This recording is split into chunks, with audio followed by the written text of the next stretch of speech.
वर्णा गुणप्रहरणा चंद्रार्कतेजोदिका मोक्षद्वारकपाटपाटनवटा गुरुवापन्तनो नित्यं ज्ञानदर्शननायका चारित्रार्णोगम्भीरा मोक्षमार्गोपदेशिका इच्छामि वन्ते आयिर्भक्ति कौशगोकौतशालोचीं शमृणान् समदर्शन समुच्चयजुत्ताणं पञ्चव्याचरणं मरणं मयरादिशृणवदेशाणं वज्रयाणं त्रियणगुणपालरण्याणं शविशाहुणं शयणिचकालम् हंचेमि पूजेमि वन्दामि वंशामि तुषविशुद्धे धूमचल्मनोमङ्गयं पत्ते मोक्षामि शमे पावोर्मिडमो श्री केवली भक्त।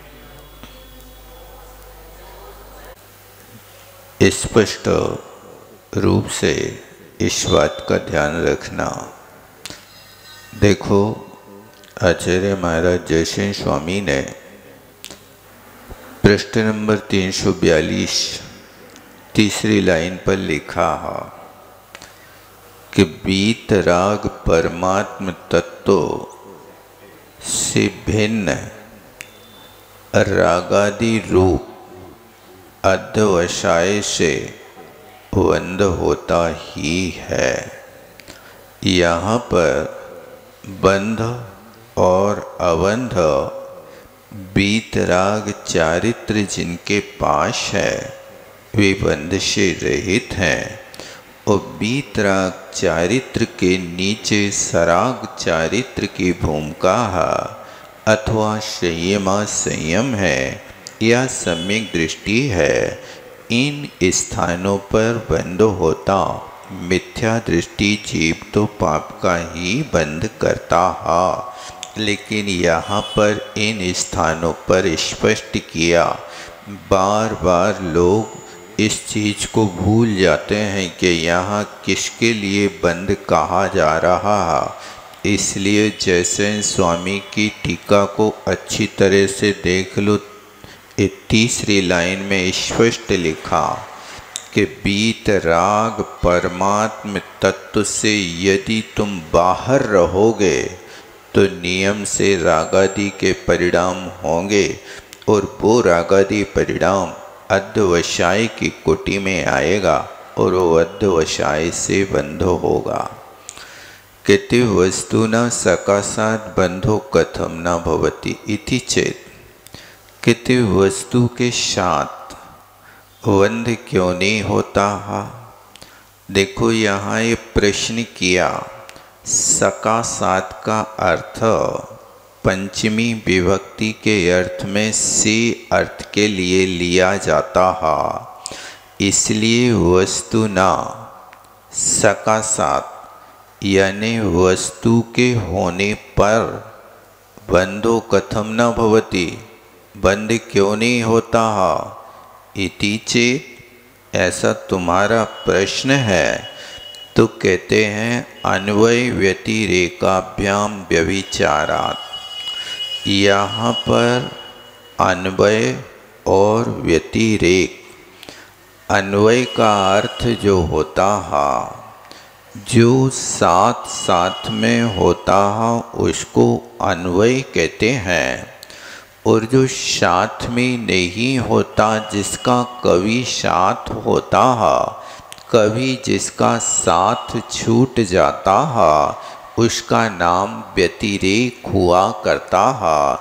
इस तरह ये न्याय की भाषा है, क्योंकि उन्हें लिखा अन्वयिनो गुणाः व्यतिरेकिणः पर्यायाः।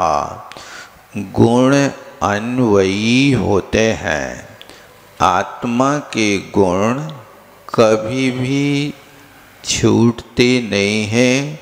आत्मा के गुणों का कभी त्याग नहीं होता, इसलिए गुण अन्वयी होते हैं। पर्याय व्यतिरेकी होती हैं। पर्याय छूट जाती हैं, इसलिए उनको व्यतिरेक कहते हैं। इस तरह से आचार्यों ने समझाने की कोशिश की कि जहाँ जहाँ धुआं होता है वहाँ वहाँ अग्नि होती है। धुआं का अग्नि के साथ अन्वय संबंध है। धुआं होगा तो अग्नि का होना आवश्यक है। बिना अग्नि के धुआं नहीं हो सकता।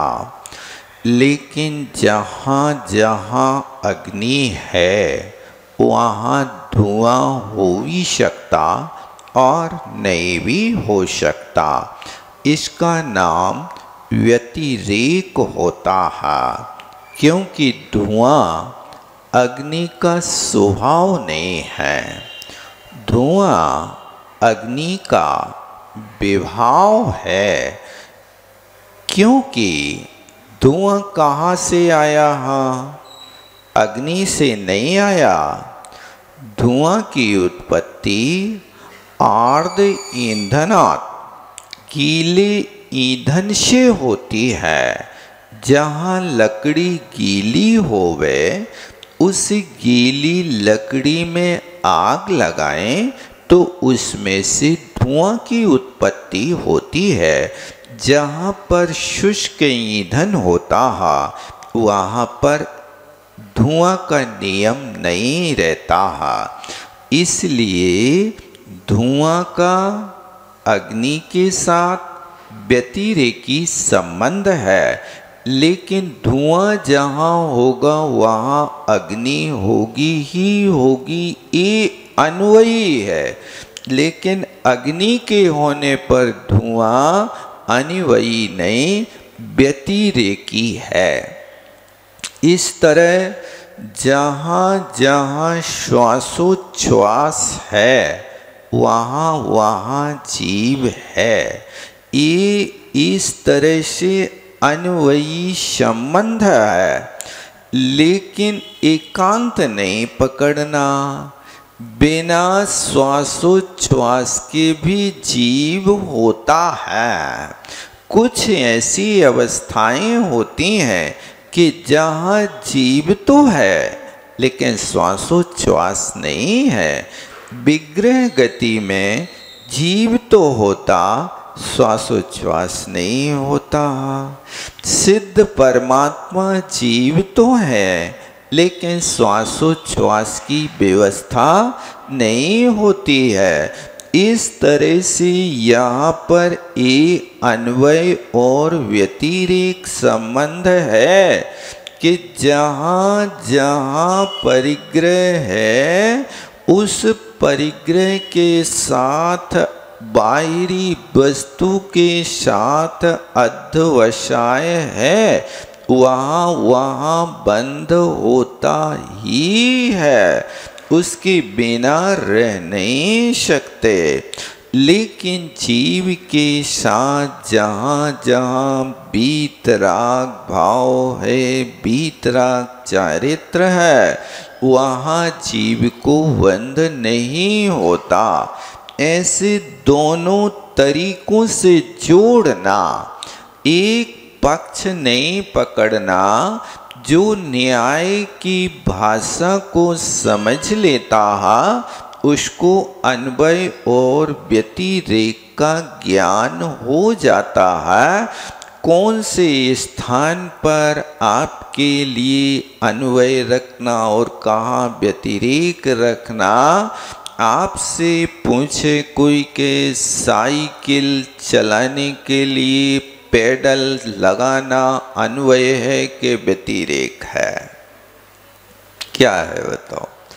साइकिल चलाते हो तो साइकिल पेडल मारने से चलती है कि चक्का से चलती है कि बिना पेडल के भी चलती है कि बिना चक्का के भी चलती है? कैसे चलती है बताओ? साइकिल में पेडल तो मारना पड़ता है, लेकिन जहाँ जहाँ पेडल मारोगे वहाँ वहाँ साइकिल चलेगी। ये तो अन्वय है। लेकिन बिना पेडल के भी साइकिल चलती है। जहाँ उतार है वहाँ उतार में आपके लिए पेडल लगाने की ज़रूरत नहीं होती है। और गाड़ी साइकिल को आपको यदि स्लो करना है, खड़ी करना है, तो खड़ी करने के लिए पेडल मारे जाते क्या? नहीं, वहाँ तो आपका व्यतिरेकी संबंध है। ऐसे प्रत्येक वस्तु के साथ इसकी व्यवस्था समझना। इसलिए जैसे इन महाराज ने न्याय के रूप में समझाने की कोटि की है, देखो समय सार उस व्यक्ति को शब्द सा समझ में आ सकता है जिसके पास न्याय हो, व्याकरण हो, सिद्धांत हो और अध्यात्म की पकड़ हो। ये चीज़ें जिसके पास होगी उस समय सार को बहुत अच्छे से रसास्वादन ले लेगा। लेकिन जिसके पास न न्याय है न व्याकरण है, अब तुमने जो कह दई वो ही हाओ। आपसे पूछी का है भैया, ये पूरब दिशा आए हाओ, अब दिशा बदल दई, दक्षिण में मुख कर लिया, फिर पूछ रहे काहे जब पूरब दिशा आए हाओ। अब तुमने तो बस एक हाओ कहना सीख लिया, तुम्हें तो निषेध करने ही नहीं है, जाने ही नहीं तुमने कि कौन पूर्व है और कौन पश्चिम है, कौन उत्तर है। बस आपने तो एक शब्द सीखा हाओ। भैया हर जगह हाओ नहीं कहना, नहीं तो तुम्हारी हंसी उड़ जाएगी। कहाँ आवश्यकता है वहाँ हाओ, और जहाँ निषेध की आवश्यकता है वहाँ निषेध। इसको भी करना सीखना, इसी का नाम अन्वय और व्यतिरेक है। ये अन्वय और व्यतिरेक ये न्याय की भाषा है, न सिद्धांत की है न अध्यात्म की है, ये तो न्याय की भाषा है। इसलिए आचार्य कुंद कुंद स्वामी ने कहा था कि मैं तुम्हें समय सार बताऊंगा, तो कैसे बताऊंगा? तर्क से बताऊंगा। तर्क माने न्याय होता है। न्याय शास्त्र कहें या दर्शन शास्त्र कहें, ये सारे के सारे उस युक्ति के अंतर्गत आते हैं। इसलिए कुंद कुंद स्वामी ने अपना वैभव कहा था ना कि मैं अपने पूर्ण वैभव के साथ समय सार दिखाऊंगा।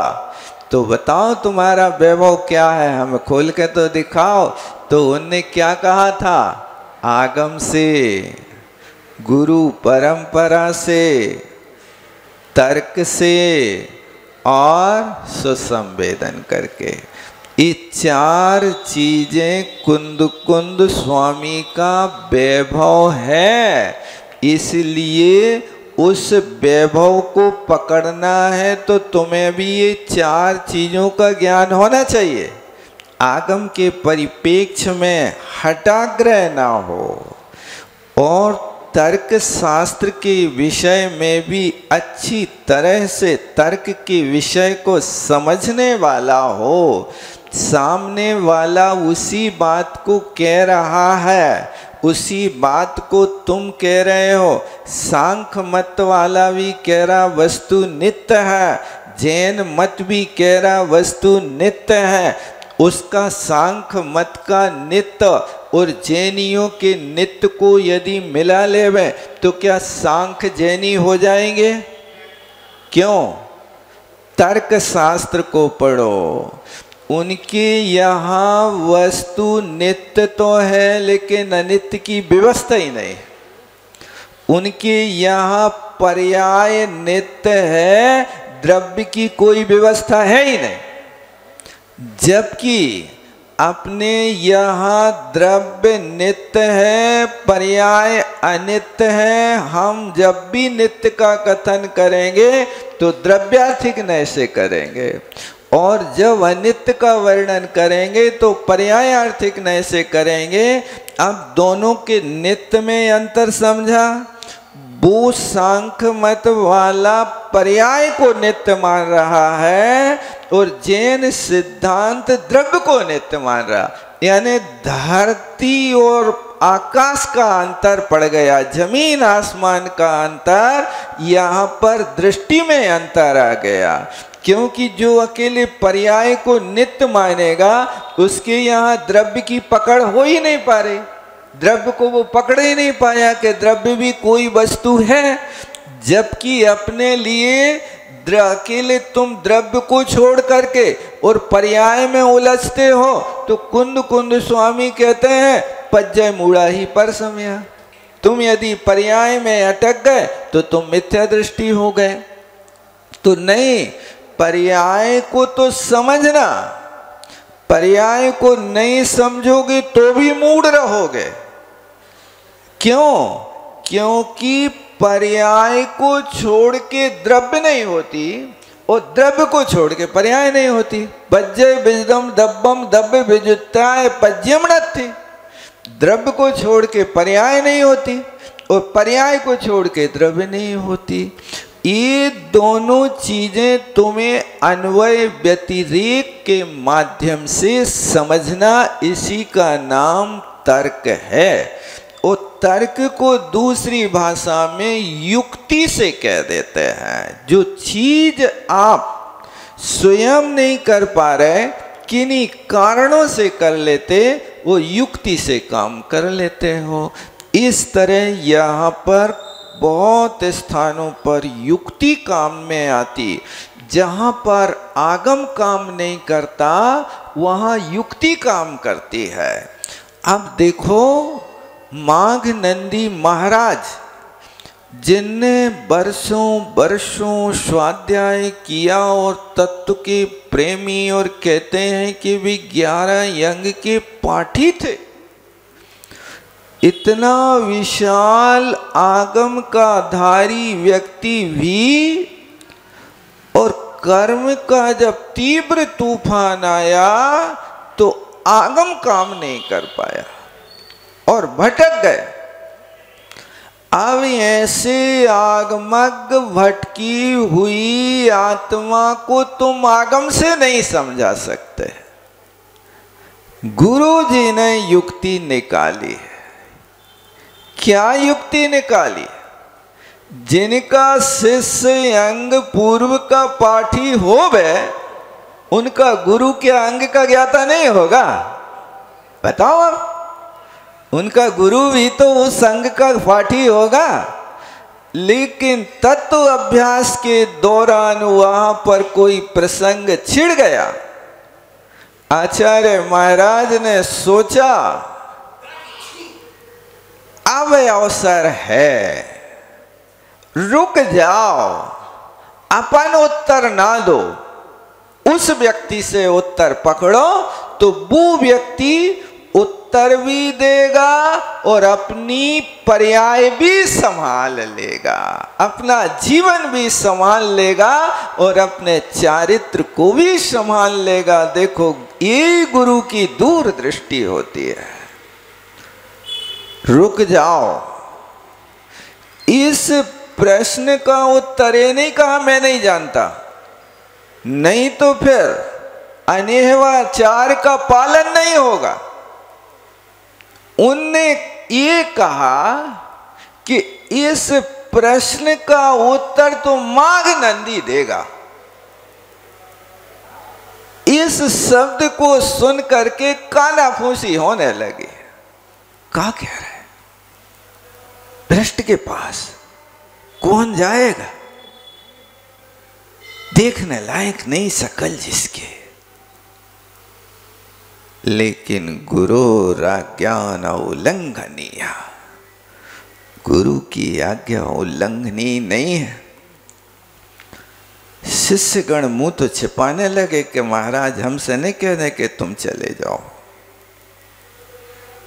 अब जिस पे उंगली उठेगी, जाओ तुम जाओ, अब मना नहीं कर सकते।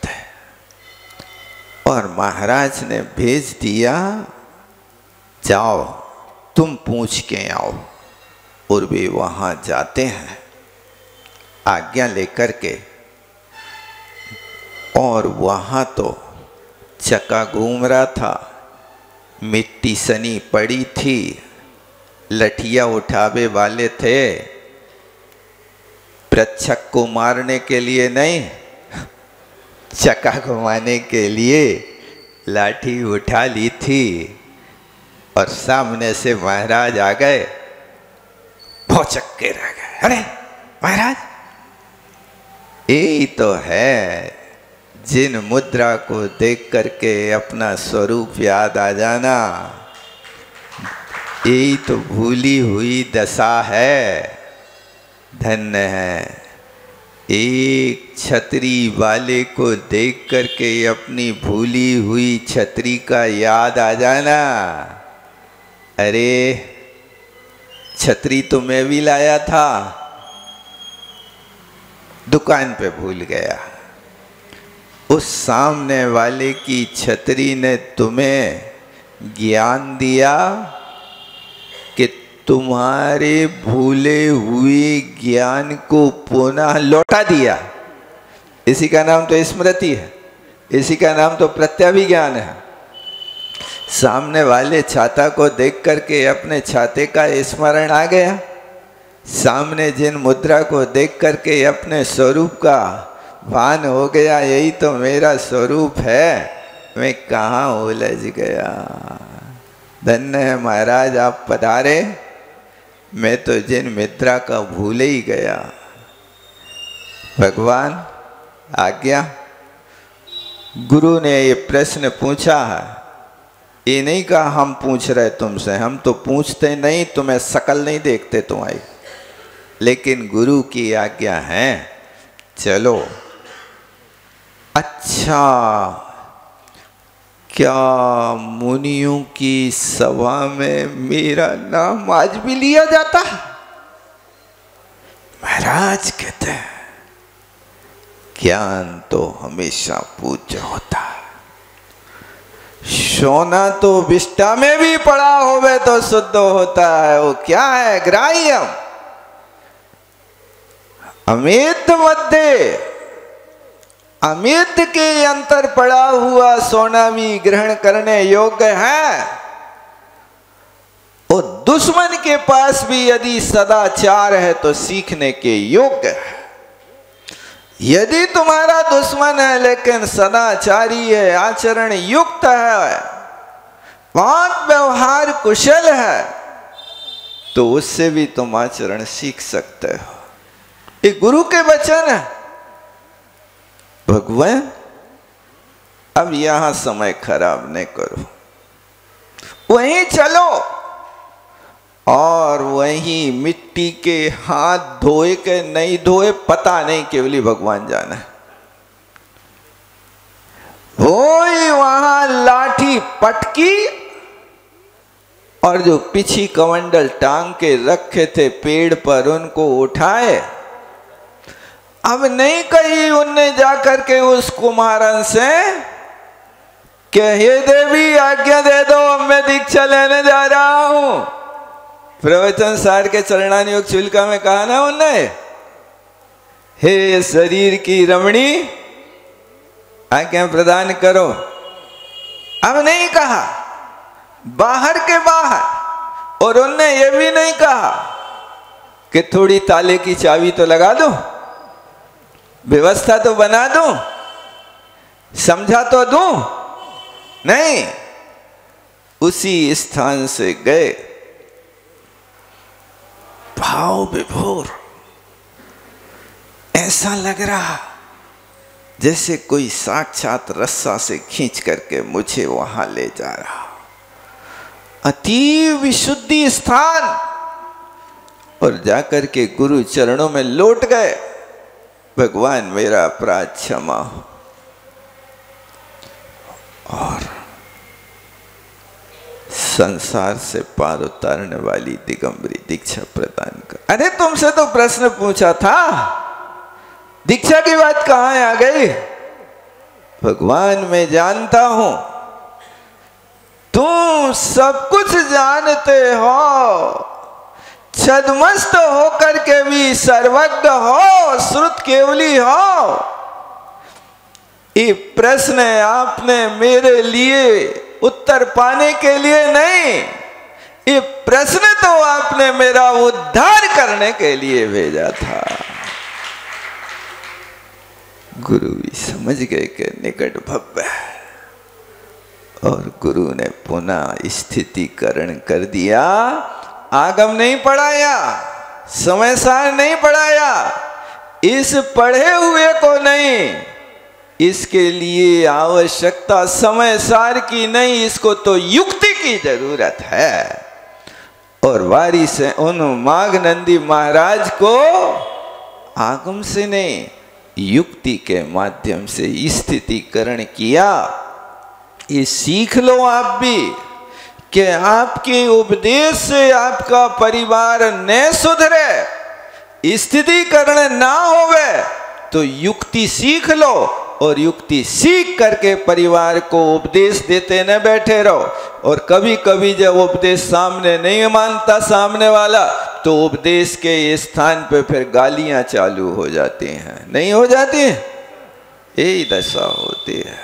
अभी 2-3 दिन पहले एक समाचार देखा, एक माँ बाप अपनी बिटिया को समझा रहे थे कि तू हटा कर छोड़ दे, छोड़ दे, छोड़ दे। उपदेश से नहीं मानी बिटिया, तो उन लोगों ने युक्ति नहीं लगाई और मूर्खता का काम किया कि बिटिया का गला घोंट दिया। बाप ने उसको खड़े खड़े एक 17 साल की बिटिया को मौत के घाट उतार दिया। ये नहीं कि अब उपदेश से नहीं माना तो तुम युक्ति से भी नहीं समझा सकते। इसीलिए आचार्यों ने कहा कि जहां युक्ति से समझ में न आए वहां आगम, और जहां आगम से समझ में न आए वहां युक्ति के माध्यम से करो, हताश नहीं हो। हम तो हताश हो जाते, एक बार कहा दूसरी बार नहीं माना तो हताश। युक्ति लगाओ। कौन सी युक्ति लगाएं? न्याय शास्त्र पढ़ो। कौन पढ़ेगा? इतने न्याय पढ़े कि रोटी बनाए? कोई बात नहीं, आप रोटी बनाते बनाते भी न्याय लगा सकते हो, युक्ति लगा सकते हो। क्या युक्ति लगाएं? अरे पटा पे बेलते बेलते रोटी में कहीं हाथ भारी पड़ गया और वो रोटी कहीं पतली हो गई और रोटी कहीं जाकर के छिलाई गई, छेदई होगा, कहीं मोटी हो गई। अब कैसे संभालें उस रोटी पे? कैसे आप हाथ मारोगे? कैसे बेलना चलाओगे? बेटा अब तुम समझाओ ने, उस रोटी को मिटा के पुनः लोई बना के आटे में पटक के और फिर व्यवस्थित आप बेल करके रोटी बना लो। फेंको नहीं आटा, जलाओ नहीं रोटी, उसके लिए बर्बाद नहीं करो। इसी का नाम युक्ति है। आप अपने डिब्बा का ढक्कन खोलते हो, आपके हाथ से नहीं खुलता, तो एक चम्मच की टान लाई, खोल दिया। ये क्या है? इसी का नाम तो युक्ति है।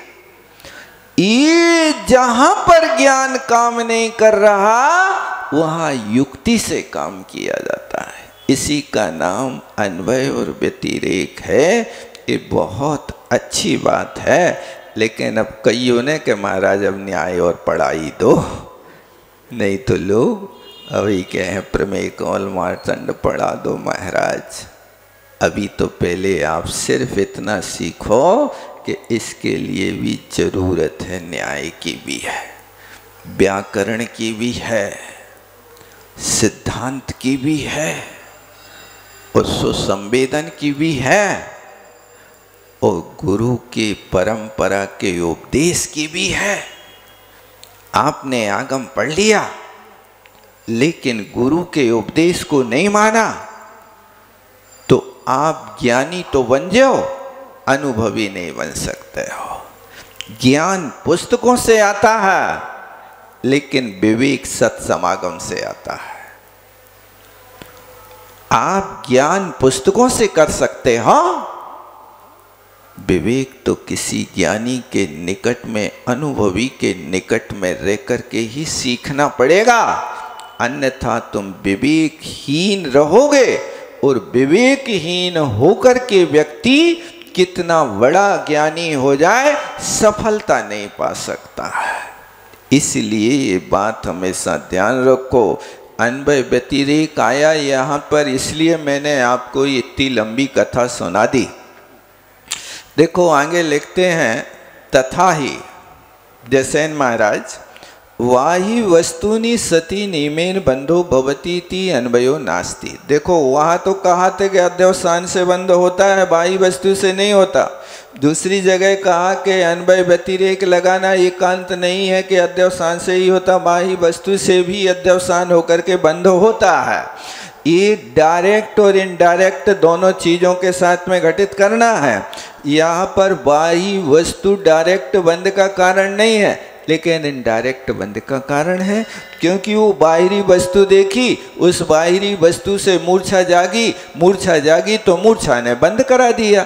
इस अपेक्षा से ये दोनों के साथ में, अब देखो क्या पंक्ति लिख रहा है आचार्य महाराज, बहुत स्पष्ट कर रहे हैं कि बाह्य वस्तुनि सती, बाह्य वस्तु के होने पर, सती सप्तमी विभक्ति का एक वचन है और वस्तुनि शब्द भी सप्तमी का एक वचन है।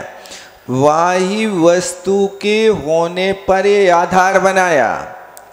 नियमेन बंधो भवति, नियम से बंध होता है, ऐसा अन्वय नहीं है।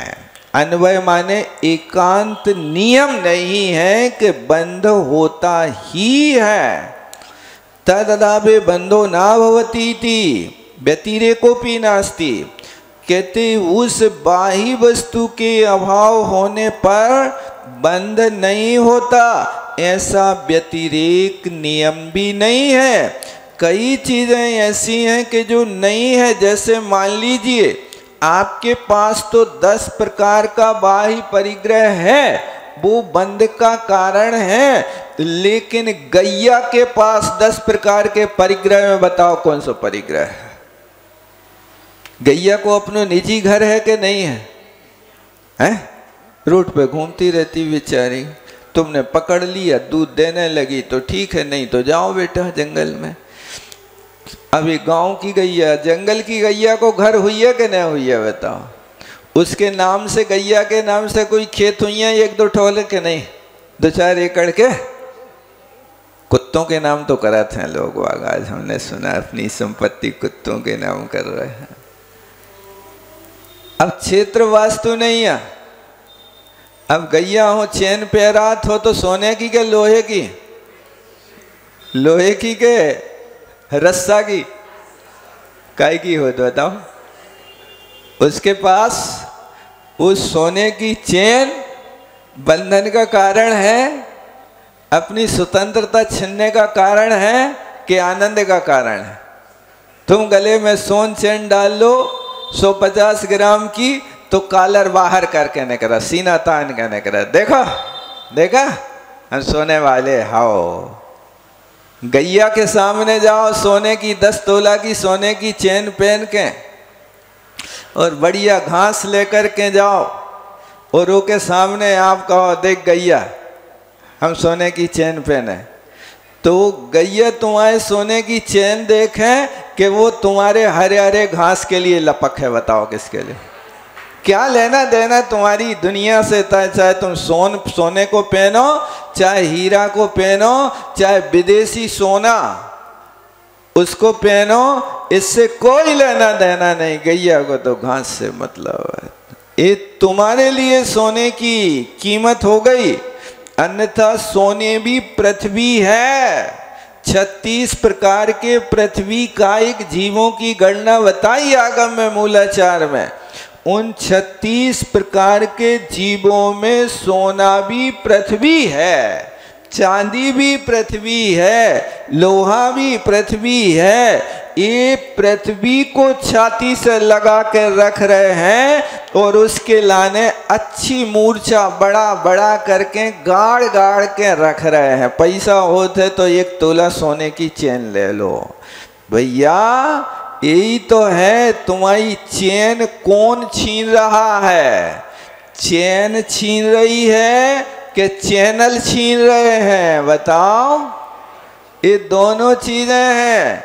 चैनलों ने चैन छीन लिया, संग्रह वृत्ति ने समता छीन ली, कपट पूर्ण व्यवहार ने प्रेम छीन लिया, और व्यस्तता ने मुस्कुराहट छीन ली, और आजीविका ने आवश्यक छीन लिए। सब तरफ से तो लुट गए, क्या बचा तुम्हारे पास? बताओ क्या है? चैनलों में वे छोटे छोटे से बच्चा 4-4, 6-6 घंटा यूं निकाल देते चुटकी में, पता नहीं चलता है। 3 साल की एक बिटिया मोबाइल देख रही थी, एकांत में बैठी। उसके पापा ने कहा चलो खाना खा लो। सो बिटिया के तुम डिस्टर्ब नहीं करो, जाओ तुम खाओ पियो, दुकान पे जाओ। ये स्थिति हो रही है आज के समय में। तो ये कहा, देखो बहुत अच्छी बात है कि उसके होने पर कोई अन्वय नहीं है, वो नहीं होने पर भी बंध नहीं होता, ऐसी भी बात नहीं, व्यतिरेकी नहीं। क्योंकि बाह्य वस्तु नहीं है फिर भी बंध हो रहा है। जिनके पास 10 प्रकार का परिग्रह नहीं है, गाय के पास आप देख लो, ना क्षेत्र है, ना वास्तु है, ना हिरण्य है, ना स्वर्ण है, ना दासी है, ना दास है। वो कोई गैया यदि अणुव्रती बने, पंचम गुण स्थान वर्ती बने, तो दासी दास का प्रमाण करेगी कि नहीं करेगी? बताओ। हैं? अरे तुम लोग तो गाय देखो घास देने वाले हो, जो घास देवे वो ही दासी दास, दूसरा क्या है उसके लिए? और नहीं दोगे तो वो अपना जंगल में स्वतंत्र खाने के लिए स्वतंत्र है, पराधीन है ही नहीं। तुमने बंधन डाल रखा, इसलिए तुम्हें जरूरत घास की पड़ गई। बंधन नहीं होए तो वो कभी नहीं मांगेगी तुमसे। तो इसलिए अब उसके पास बाह्य परिग्रह नहीं है फिर भी बंध हो रहा है। क्यों हो रहा है? त्रियंचों के पास भी संग्रह वृत्ति है, उसके पास भी आर्त ध्यान है। वो देखो जब दूध देती है तो उस गाय ने मालिक के हिस्से का आधा लीटर, 1 लीटर या 2-4 लीटर जितना देना था दे दिया। अब अपने बेटे के लिए उसने बचा रखा था, अब नहीं देना मालिक को। लेकिन वो मालिक भी इतना होशियार कि उसने बछड़ा छोड़ दिया। अब उसने बछड़ा के लिए दूध छोड़ दिया गाय ने, और ये व्यक्ति अब चालाकी कर रहा है कि बछड़ा को पकड़ के वो दूध बछड़ा को ना पिला के अपनी हंडी में निकाल लेता। देखा कभी आपने? ना देखा हो तो देखना कभी करिश्मा है। मशीन से निकाल रहे सो दूध, क्या खून भी निकल आउट। ये पहले होता था। यानी वो संग्रह वृत्ति तो कर रही है, त्याग की बुद्धि तो है। वो दूध उसको स्वयं को नहीं पीना, लेकिन अपने बेटे का राग है, बछड़े को कम ना पड़ जाए, इसलिए उसने बचा लिया था। लेकिन इस व्यक्ति ने होशियारी करी कि बीच में उस बछड़े को फिर से छोड़ करके उसको स्थान पतित तो करा दिया दूध, लेकिन अब बछड़े के मुख से छुटा करके स्वयं अपने पात्र में लगा रहा है। क्या करे? इस तरह से बाह्य परिग्रह नहीं है, लेकिन बाह्य परिग्रह के बिना भी बंध हो रहा, क्योंकि मूर्छा का रूप बदल गया है। वो बदलेगा क्योंकि मोह की दशा ही ऐसी है कि सब कर्मों में मोहिनी कर्म ऐसा बदमाश है कि ये बेस बदल बदल करके आता है। अब वो बेस बदल देता। एक महानुभाव 50 साल से बीड़ी पी रहे थे, अब उनके लिए उपदेश दिया और वे मान गए, और वे मान गए तो उनने बीड़ी का त्याग कर दिया भाई साहब। लेकिन बीड़ी को छोड़ करके सिगरेट चालू कर ली उनने। बीड़ी का त्याग है हमारा, सिगरेट का त्याग थोड़ी है। नहीं भाई साहब, ऐसा तो नहीं कहा था तुमने। अरे शास्त्रों में खोल लो, समंत भद्र स्वामी ने देवागम स्तोत्र में लिखा है कि दूध का त्यागी दही नहीं खाएगा, दूध का त्यागी दूध नहीं खाएगा, दही तो खा लेगा। दही का त्यागी दही का त्याग करेगा, दूध तो पी लेगा। ऐसा समंत भद्र स्वामी ने कहा है। इसलिए तो तुम्हारे पास रस अलग अलग होते ना, दूध की रसी, दही की रसी, घी की रसी, और छाछ की भी है, खटाई की तो है। अब खटाई में मानो तो छाछ भी न खाओ।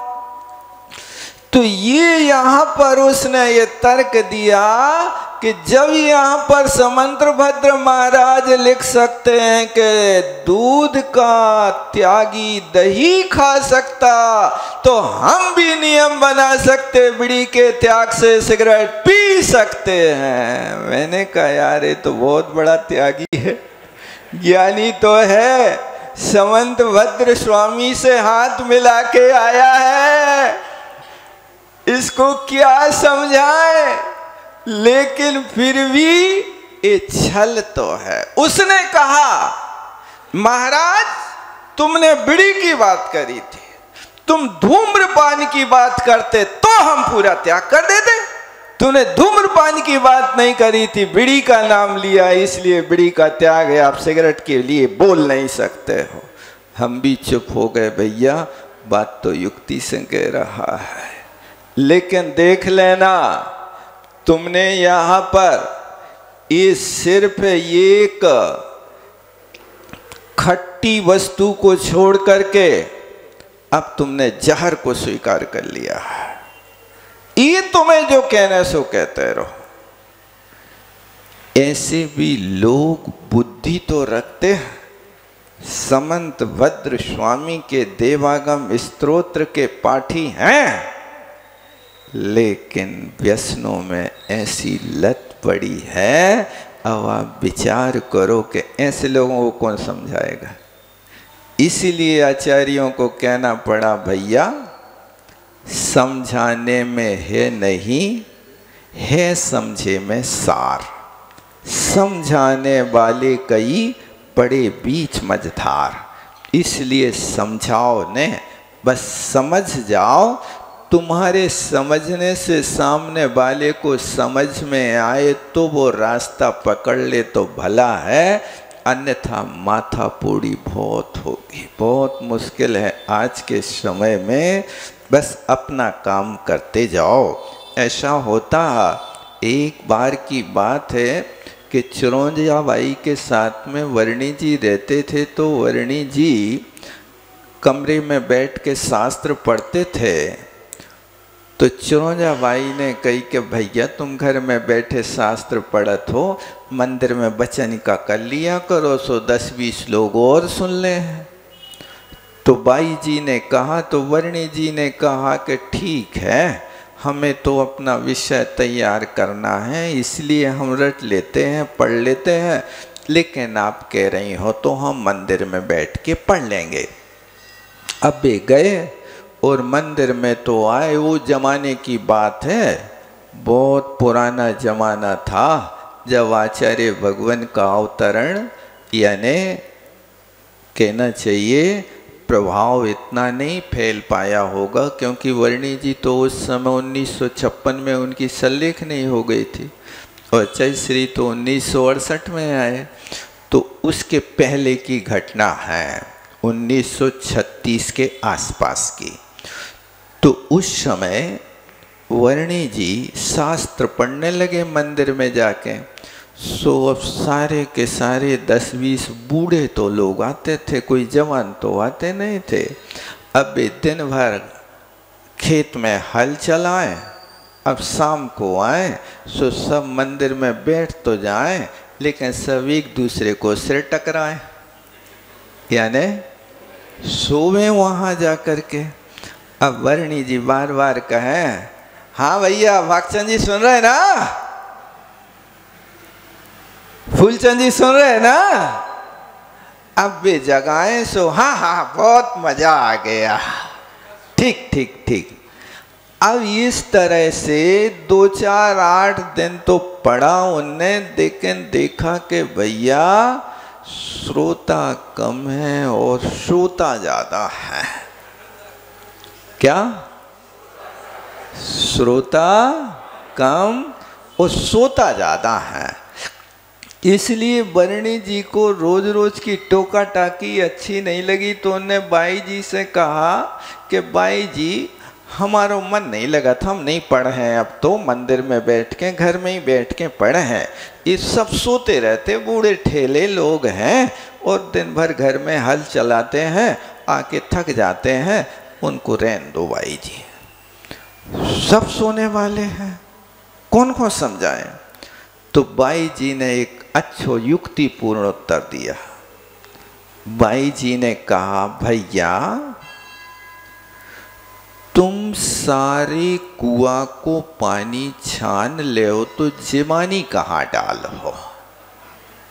क्या? कम से कम कुआं में ये तो पानी तो बचे कि पानी छानने के बाद जिमानी डाल दो, नहीं तो जीव मर जाए, तुम जमीन में डालो। बात समझ में आई कहने? यानी तुम पूरी कुआं को नहीं छान सकते, तुम तो अपना लोटा छानो और रास्ता पकड़ो। इसका मतलब है कि तुम सब श्रोताओं को ज्ञानी न बना पाओ। उन 20 में से यदि 2 4 भी सुन रहे और उनको कल्याण हो जाए, सम्यक दर्शन हो जाए, तो तुमने अपने जीवन में एक सम्यक दृष्टि बना दिया, माने एक मंदिर खड़ा कर दिया, आयतन बना दिया। इसलिए तुम हो सके तो माचो। जब वर्णी जी ने के लाने ये उपदेश बाई जी ने दिया, तो अब तो वर्णी जी बहुत अच्छे ढंग से उत्साह के साथ, अब तो हमें कोई की तरफ देखने ही नहीं आ, बस यहाँ अपन चालू हो गए और पढ़ते रहे। अपन तो आंख उठा के तब देखें जब अपने घड़ी में 8:30 बज जाए। कौन बैठ रहा हो, कौन सो रहा हो, कौन जा रहा हो, दुनिया से लेना देना नहीं। ये स्थिति उस समय हो जाती है, ये बंद की प्रक्रिया अपन फिर देखें।